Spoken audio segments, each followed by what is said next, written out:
Hey, in this video, we are going to discuss about the checklist to set up your own physical contact center. Today, we are not going to discuss about the client acquisition or virtual contact center setup because I have filmed so many videos on it. You can go and check my playlist. But we are going to discuss about how to set up your own physical contact centers and which things are important. What is the checklist for it? Let's dive into it now. When it comes to setting up your own physical contact center, the number 8 in my list is fire safety. Safety comes first when you are setting up your own physical contact center because there are so many employees sitting in your office. So the first thing is about safety. So there are a couple of things that you need to consider. The first thing is provide adequate means of escape. The second is outline clear pathways to exit doors. The third one is install smoke detection systems. The fourth one is maintain smoke suppression systems. The next one is conduct regular fire drills. And the last one is use flame retardant materials in interiors. After fire safety, the 7th in my list is pantry and recreational area. In most contact centers, employees are working during night shifts and they need a good space for pantry and recreational area so they can go back to their desk and give the best performance. So what are the important things in this? A well-stocked pantry helps ensure that employees are kept well-fed, refreshed and satisfied. When people are hungry, they're not performing at the best.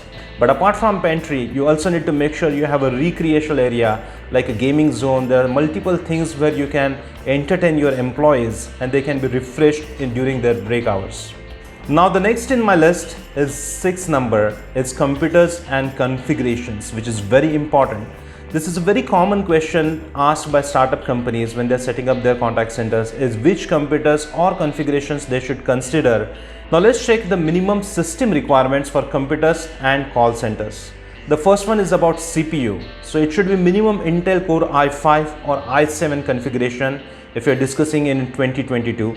This is a minimum requirement because contact centers does not have too much complex requirement in terms of the animations or in terms of the processors. So you should be good with Intel Core i5 or Intel Core i7, either of these configurations. The next point in my list is 8 GB RAM, which should be minimum requirement for your laptops. The next one is 10 by 100 network interface. Then the next one in my list is color monitor with minimum resolution of 2024 by 768 pixels. The next one in my list is mouse or trackpad. And the last one is USB DSP noise cancelling headsets, and we specially recommend you to go for Plantronics audio headsets, which are really best in performance for the contact center industry. The 5th in my checklist is software, phone lines and internet. This is a backbone for the entire contact center industry. So which softwares you should use, which phone lines and internet, let's discuss it with some examples. So it's a technology behind your support environment that makes or break your customer service strategy. The right tech means that you can instantly send clients to the agents most likely to help with their calls. It also ensures that today's consumers can connect with brands on multiple platforms, and that's the reason I always suggest you to go for omni-channel support. Some of the best contact center softwares that you can consider would be like Genesys, which gives omni-channel support. But if you're discussing, this is a very common question asked to me that okay, which softwares you should use. So let me give you some examples here. The first one is ticketing software and you need to consider Zendesk. The second is VoIP, that is voice over IP to make the phone calls. So you should consider Twilio, RingCentral. These are some of my favorite companies. The next one is CRM platforms and you can consider Salesforce or Zoho, Microsoft Dynamics. There are various platforms including HubSpot, which is a free version for CRMs. The last one is about dialers and you can consider Amazon Connect, Genesys or Five9 depending on your budget. The 4th one in my list is server room and power backup, which is a very important thing. So in server rooms are enclosed spaces that provide a central point for organizations to manage their network server sources. The design of these environments must take into consideration network connectivity and power, room temperature control and ventilation, room and rack security and fire and seismic protection. I always suggest if you're a startup company, if you're just beginning, then you should outsource this function completely because this is the part which should run 24/7, whether your office is open or it's not open, but your server room should function properly and it's best practice to outsource it so you can have 24/7 support by any outsourced IT expert companies. So you should always consider that. The third in my checklist is sitting arrangement.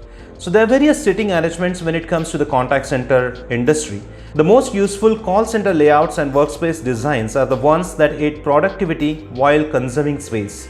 Consider the task your employees need to accomplish and the equipment they need to use to choose a layout that fits your company. Now there are a couple of layouts that you can consider. The first one is row layout, the second is quad layout, and the third one is zigzag layouts. Of course, all these layouts have their own advantages and disadvantages. If you wish me to film a separate video on sitting arrangement, you can mention that in comments and I will definitely film it for you. The second in my checklist is space. The rule of thumb when establishing how many square feet you need is by allocating 100 to 130 square feet per workstation. For example, if you need to set up 100 seats contact center, then you should consider a facility of usable square feet.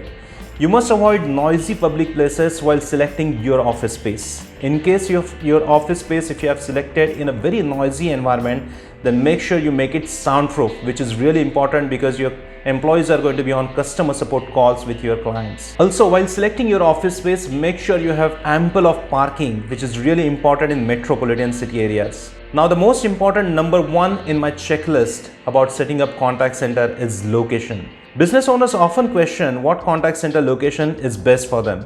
This is not always an easy question to answer. The main factors to consider when choosing the location are cost, company and client needs, time zone, skilled workforce, and easy commute. Now, if you want to bring the cost down to set up your physical call center, then my suggestion in the early days would be to go for shared office spaces like Regus or any other office spaces in your city. That will help you out to pay a little higher cost per seat in the beginning phase, but it's going to give you all the facilities, safety equipment, server rooms, or all the points which we discussed in the checklist, and you can simply go with a plug and play office, which will help you to bring the cost down and it will help you to scale up your operations in the early stages of your business. However, in the second stage, if you're planning to set up your own physical contact center, then you can consider all the 8 points which I mentioned in this checklist. If you want to download this checklist from my website, you can go to www.offshoringconsultant.com. If you want to watch more videos about outsourcing industry, then you can also consider to subscribe to my channel, give a thumbs up and leave me a comment. In case if you want to get in touch with me, my WhatsApp number is +91 9511 841 495. Thanks for watching.